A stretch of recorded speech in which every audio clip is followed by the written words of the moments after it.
Hello everyone. In this video, I'll discuss about exchange rate, what does it mean, and what does it mean when we say that there is appreciation of currency or depreciation of currency. So let's start with the basic example of exchange rate. It means this that the price of one currency in terms of other currencies, which means that if I live in UK and if I want to go to other countries, then I have to convert pound into other currencies. So I need to know the exchange rate. What is the price of pound in terms of those currencies where I want to go? So I've taken a simple example of pound to US dollars. 1 pound is equal to $1.27. Now, this, for instance, this is the prevailing exchange rate. Then, if I want to convert, it means that I have to keep this exchange rate in my mind that for 1 pound, I'll be getting $1.27. So, this is called exchange rate. Now, this exchange rate is specifically for these two countries, but you will have many other countries and you can convert your currency into those currencies to see what is the exchange rate between your country and those countries. Now to give you a better idea of what is appreciation depreciation, I've changed the same equation to make you understand this, that what happens to this equation when we say that there is an appreciation of currency or depreciation of currency.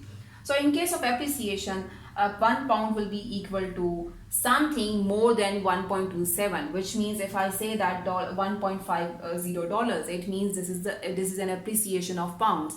What you were earlier buying for 1 pound, that was worth 1.27, but now you can buy with the same pound something of worth $1.5, which means this is an appreciation of pounds. Now on the other hand, depreciation of currency. So earlier what I was buying for a pound, that was equal to $1.27, but now I can buy only $1.2, like something which was worth $1.27 earlier. I was buying with 1 pound. Now I have to pay the same 1 pound, but I'll not be able to get the same product because there is a depreciation of pound in terms of dollars. So it means these concepts will be relevant when we talk about two countries. So pound might be depreciating in terms of dollars, or it might be appreciating in terms of dollars, but it does not mean that pound is depreciating against all the currencies. It depends what is the equation is in front of you, and then you see that which currency is depreciating and which currency is appreciating. So this is a simple example to tell you that what does it mean when we say that currency of specific country has depreciated a lot or devaluing a lot, or it is appreciating. There are three types of exchange rates. One is fixed exchange rate, where exchange rate is fixed in terms of other currencies. Floating exchange rate, where it is decided on the basis of demand and supply. And managed exchange rate, where government intervenes to make sure that exchange rate stays in the specific limit. So when we talk about this floating exchange rate, which is the most prevailing one in different countries, the price of the currency in terms of other currencies is decided on the basis of demand and supply of currency. So demand for those that specific currency and supply of that specific currency depends on few factors, and we'll discuss one by one those factors. For instance, if I take the example of UK pound, so who will demand for pounds?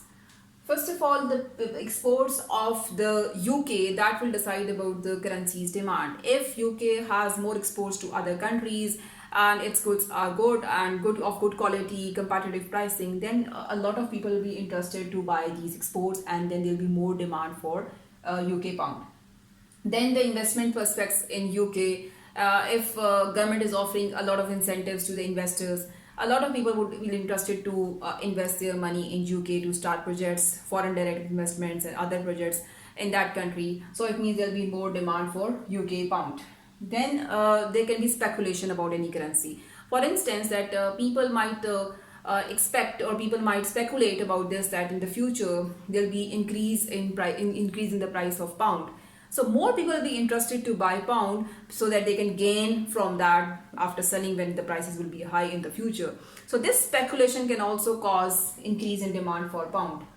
Now it depends for which currency people are speculating. Then lastly, people those want to save money. People always see that where interest rates are high, they take their money in those countries. So, if for instance, if UK's banks offering more interest rates, higher interest rates to the people, so it will be an incentive for the people those want to save their money. So they'll bring their money into UK by converting their currencies into pound, and so there'll be more demand for pound.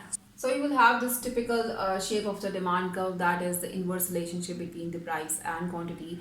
So if the price goes up, there'll be a less quantity demanded by the people. And if price goes down, then more people will be interested to buy the currency. So this is the inverse relationship in case of price of one currency in terms of other currencies and the quantity demanded of that currency.